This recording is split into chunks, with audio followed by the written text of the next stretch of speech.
Hello and welcome to this mini-series where I'll be completing pre-season previews with Hull City fans. Please sit back, relax and enjoy this, and if you get the chance, please hit the subscribe button or follow. Thank you very much.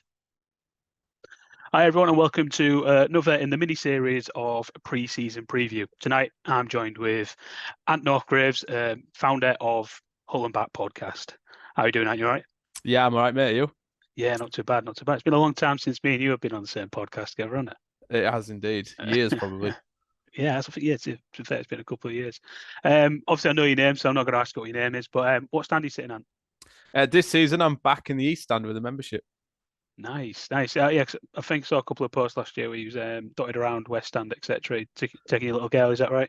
Yeah. We had best seats in the house at one point, so that we're all right. We've been in South Stand, North Stand, East Stand. She's experienced it all now. Nice. And what's your preference? I'd like to be in the North Stand, but if I'm getting my daughter a membership, I don't think the North Stand's the best place to be. So we'll go for a Yeah. moderate middle atmosphere kind of East Stand. It's funny you should say that because I take my daughter, and same as a few of my mates as well, and we all sit in Northwest, Mm. and it's like the perfect blend. It really is like the perfect. You get to sit down. So Yeah, not but the view's not that great. bro, I genuinely feel like I've got the best seat in the house. Like Mm. midway up, honestly. I know you'd like to think East End halfway up, halfway across is the perfect view, but this isn't. I'll send you a picture afterwards in terms Yeah. of the view from my seat. I was like, this Well, I is think mint. I think we were in the northwest for the very first game of the season. Bristol City. We were very close, practically like as close to the West Stand as you can get, and Oh, it really? wasn't too bad. But I want a fan of that. I think it's because we were too low down there. Maybe if you were a bit Mm. further up, it'd be all right. Yeah. So where literally as you come out of the walkway, where I don't know I did that, but where literally as you come out the walkway, we're level with that. Yeah. So how long you spotted Hull City then, Ant? Yeah. I got my first season pass when I was 5 years old. Went with my uncles. So what's that? 28 now. So blah, blah, blah, 23 years. Yeah. Quite some quite some count that, innit? So preference then is it do you prefer MKM, KC, KCOM, or do you prefer Boothby Park? I don't know. Boothby Park's always got that nostalgic value. It was the first, obviously, when I was a kid and we got season pass, that's where it was at. South Stand. I was up in the seated bits.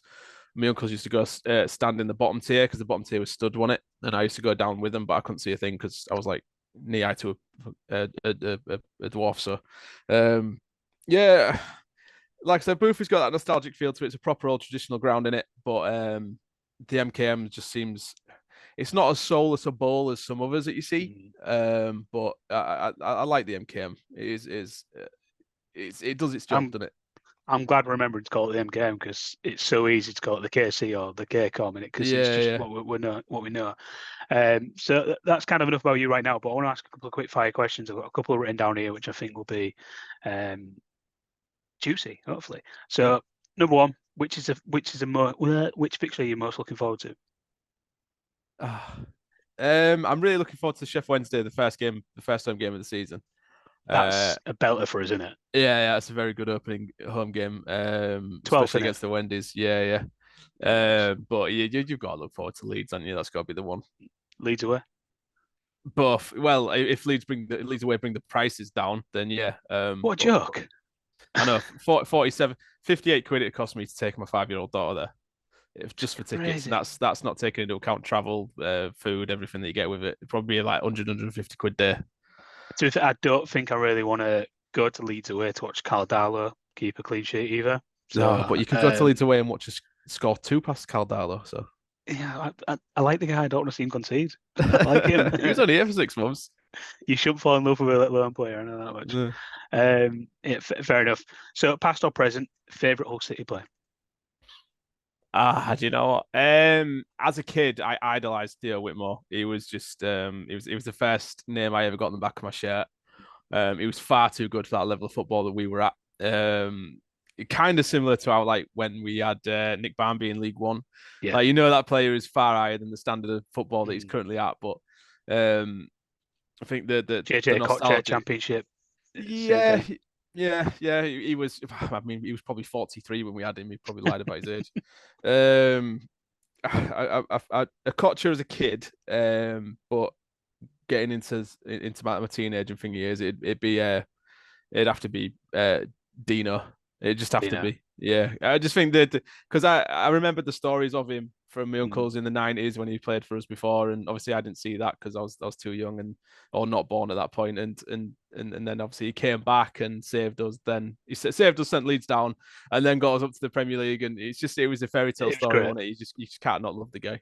It was the Cardiff away, wasn't it? The goal he scored to send Leeds down, and Yeah, then just year everything later he perfect, especially for a puts Hull-born lad. yeah, exactly, and then puts a bigger gap between us for the year after.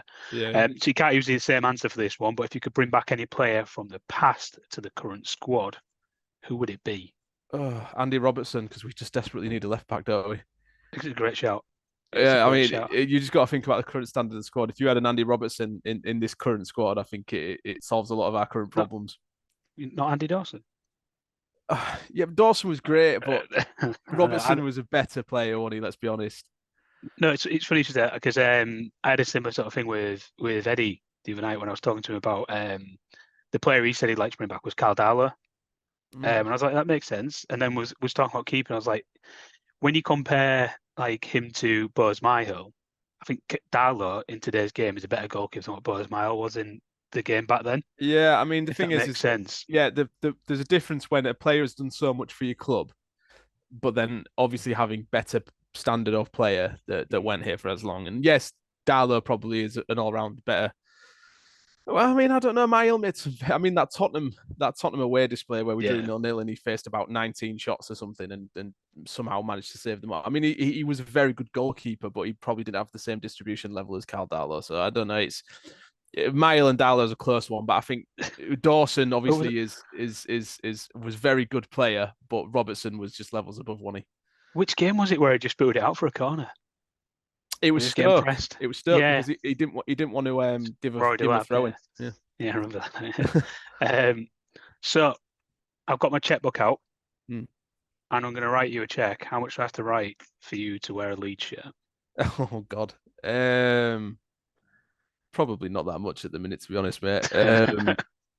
To be honest, I've actually won one. What Oh, was it so for? nothing, right? Just lose a bet. No, no, the missus made me wear one for it was back in the beginning of lockdown, I think it was, and she was in the TikTok phase, and I Yeah. absolutely would not do it.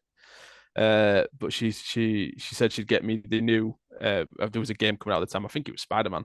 Well, she did Um, it for 50 quid. yeah, she was going to get me the Oh, Spider-Man wow. game and to put a Leeds shirt on, but it was one of them where we're both wearing. I had a City top on, she had a Leeds one, and then there's Yeah, like a it's swapped transition, over. and you've swapped over. Yeah, but I didn't look happy in the video, Uh, so yeah. you, you I got only had it Spider-Man on out of it, for right? I had it on yeah I had it on for 30 seconds, and I still play Spider-Man now. So who's the real winner?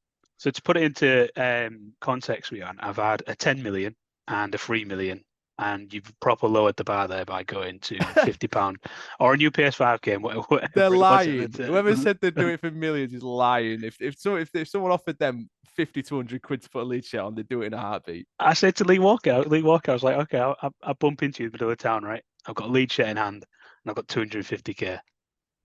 Put that shirt on. I can take a picture. Here's 250k. And he said, no. Nah, he's a liar. That's Uh, an outright lie. well, I mean, I'd do it. I'm not going to lie to you. Yeah, I'd you do can it. dislike a club, but money's money, isn't it? You're only putting on for a few seconds. Exactly. You know what I mean? I'm not asking you to walk down the aisle in it. Do you know? Perspective. Exactly. Go on. Favorite away day. Favorite away day. It could be one you've been on or one you'd like to go. Hullsborough, easily. When we went and won 4-2 in League One. Nick Bambi. Yeah, it took like 7,000 fans or something, didn't we? It was that what a day that was. Yeah. There were a few good away days that season. To be fair, Sheffield Wednesday away was good. Bradford away was good. Um, I really enjoyed Wigan away last season. You were there as well, weren't you? Mm. Yeah, What a day that was as well. yeah, 4 yeah. It 0. just felt different, didn't it, that day? No, I think the favourite ever. I mean, taking obviously Wembley appearances out of the way because they're technically not away games, are they? The neutral venue, but Sheffield Wednesday away was absolutely brilliant. Loved that. Yeah. I can relate. I can relate. Okay, I think I already know the answer to this one because you've been wearing the shirt recently. But if Hull folded, who would you support? Oh, um, And you can't pick a local team like North Ferriby can't or pick a local team. Goole or Beverley or something like that. Um, I don't know. Actually, that's a really tough question. I think if it's not local, This is aimed to get that. Has he got a second team? It's meant to yeah, get no, that because out here. I really don't have one. That's why it's so difficult. Trying to think of a team that I actually don't mind watching when they're on. Um, I think I'd probably go for a Brentford or Brighton, something like that. Because I just like the way that their clubs are run, the Yeah. way they play football. I think it's they're not the way that they generate players, recycle them with player Mm. sales, and bring somebody in for far cheaper but still the same value and stuff like that. Yeah, that's a club model you want to be following in it, and it seems like you'd really enjoy following those clubs doing really well in the Premier League. So probably one of those two. Yeah, Be hard to exactly. attend those games. It's a long way to travel, but yeah, it'd be nice. I'd Yeah, be an armchair fan. yeah, exactly. I mean, just like the rest of Hull. Yeah, Um, so moving on to the preseason review then. Something I'm really intrigued about is Liam Rosenior. Do you think he'll still be here at the end of the season? I do. One I reason do. or another, you know. I mean, it's you only have to listen to the guy to know that. I mean, we're not even playing for him, and it sounds like when I listen to an interview for him, I want to go out on the pitch and run 6 miles for him. That's a lot. Yeah, he knows. Yeah, especially for me now, I'd die after not even half that. It's he knows what he's doing. He's got a clear vision. He knows where he wants to take the club. He cares about the club. It was a smart appointment. Instead of going for another one from an abroad league. He You can see what he's trying to do. You can also empathise with the fact that 90% of his players were injured for the vast majority of his tenure, and he still only lost 6 times from November to the end of the season. I mean, you've only got to look at the turnaround from what we were under Avaladze to what we were under Rosinia, and have confidence in what he wants to do. And I think if anybody's not going into the season with any optimism, then you've not been watching us last season. Because I mean, the amount of times we drew a game, one more goal, we'd have been in the top six race, wouldn't we? Yeah. But injuries and then there's a bit of inexperience and youth in the team as well. So the Aliar, for example, is one of those who seems to be he seems to have got it, but then his final product is just lacking, and that could be said for so many players. Where in the final third, it's just really frustrating. I think they're good. They're kind of like your ratty players, aren't they? And Yeah, I mean, they'll start the Aliar, attack off. Yeah. the good thing is we've got a team that you can't fault their effort. There's those players out there will give 110%, and that's what you want to be. Players like Regan Slater, players like Aliar, they will come back, they'll track, they'll do the dog work, they'll do absolutely everything they can and run their hearts out for the club, and that's all you want to see. And that's why you And can kind of forgive those moments where they snatch at chances, or we create 6 chances but only put one of them away, because it will click eventually. and I hate to compare us, but it kind of reminds you of Bielsa Leeds, right? In terms of the hard work wins. Chris Yeah, Wilder, Sheffield United. I don't think we've quite got that off the work, off the ball, high press, high energy that they had as of yet. But I think that's because of the fitness issues last season. I think we'll see a totally different side this season in terms of us off the ball, even Fingers on the ball crossed. to an extent. Yeah, I mean, like we say, last season the squad were adapting to playing out from the back, whereas now they've had all that time with it, a full pre-season. They've all got those partnerships and connections going and understanding with the players around them Yeah. that would be even better this season. And I think what he said last season that resonates with me is he wanted us to be like Burnley. And if you remember Burnley, how they were off the ball, that as soon as they lost it, their entire team pressed pretty much to the halfway line and forced you to give the ball away again. I think that's what he wants. And if that's what we get this season, Be very then impressed. yeah, it would be a very, very, very exciting season. So that we don't think he's going to get sacked. Do you not think there's a chance somebody could come in for him? I don't think he'd leave if someone came in for him. I don't think he's that. I think he believes in this project. I mean, I agree. if a Premier League team comes in with a lot of money, you don't know, do you? But I would like to say that he genuinely believes in what he's doing here and wants to stick it out. And with it being his first proper management job, probably wants to see it through to its finality. And you know, I can't see him getting sacked because that means that we'd be nowhere near the top six, and I don't see us being in the lower echelons of the I league. don't. I just can't see it unless something goes horrifically wrong. I mean, the thing is our defense was so good last season that you'd think that's going to continue this season in that organization. The only thing that needed improving was putting the ball in the back of the net. And with the hopefully additions that we're going to make. I mean, Vinagre, I think, is going to be a very good addition when he finally gets announced. Him and Christie on both sides is going to be lethal in it. It's going to give us an extra two prongs to what we already had going forwards. And then you've still got Seri, Traore in that mix. You've got Slater going up who gets goals, and you've got Oscar in there if he's still here. I hope he stays. Tete if he gets a full season. Delap with this system may actually, realize his potential. So it's a very exciting season. I just can't see it. I can't see him getting sacked. I would put money on it that he's still here at the end of the season. I couldn't get him sacked. And we know from previous experience of years gone by with the Premier League and the gap between the Premier League and the Championship that if, for example, someone's competing down in the bottom three in the Premier League and they sack the manager, they come fishing around the Championship. And I don't think a manager like Liam Rosenior is the one to go, yeah, I'll throw away this good thing I've got going here to try and fight survival in the Premier League. My first baptism fire. Yeah, I don't. He doesn't strike me as that sort of guy to do that. So no, I think it's to me, it's he wants to see what his final product is, and if he left us like at this stage or halfway through the season, he's still not had that. So then he'd be going and starting from scratch at another club, and then you don't know, maybe a year or two down that line, he's somewhere near where he wants to be. Another club comes in for him, and he still actually doesn't know his potential because he's never actually been to the point where he's fully happy with his squad and where we are. So he just seems focused enough that he would want to keep this one out, I think. That kind of reminds you, I know I said this would be short, but it kind of reminds you a bit of like Marco Silva. Now he's finally having that extended stay somewhere.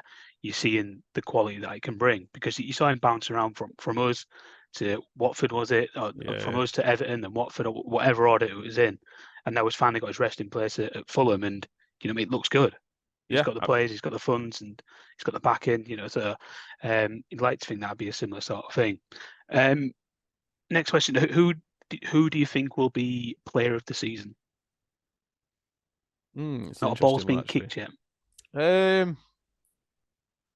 I'd like to think that your likes of Slater and Jones will be, replicating the same kind of form they had last season, so would be in with a shout. I do think that Cyrus Christie, if he was fully fit all season last year, would have been in at least contention for it. You see, Oscar's a weird one because he doesn't actually play that well, but he scores goals. So it's like, he don't really come out of a game with probably anything more than a 6, but he might have scored.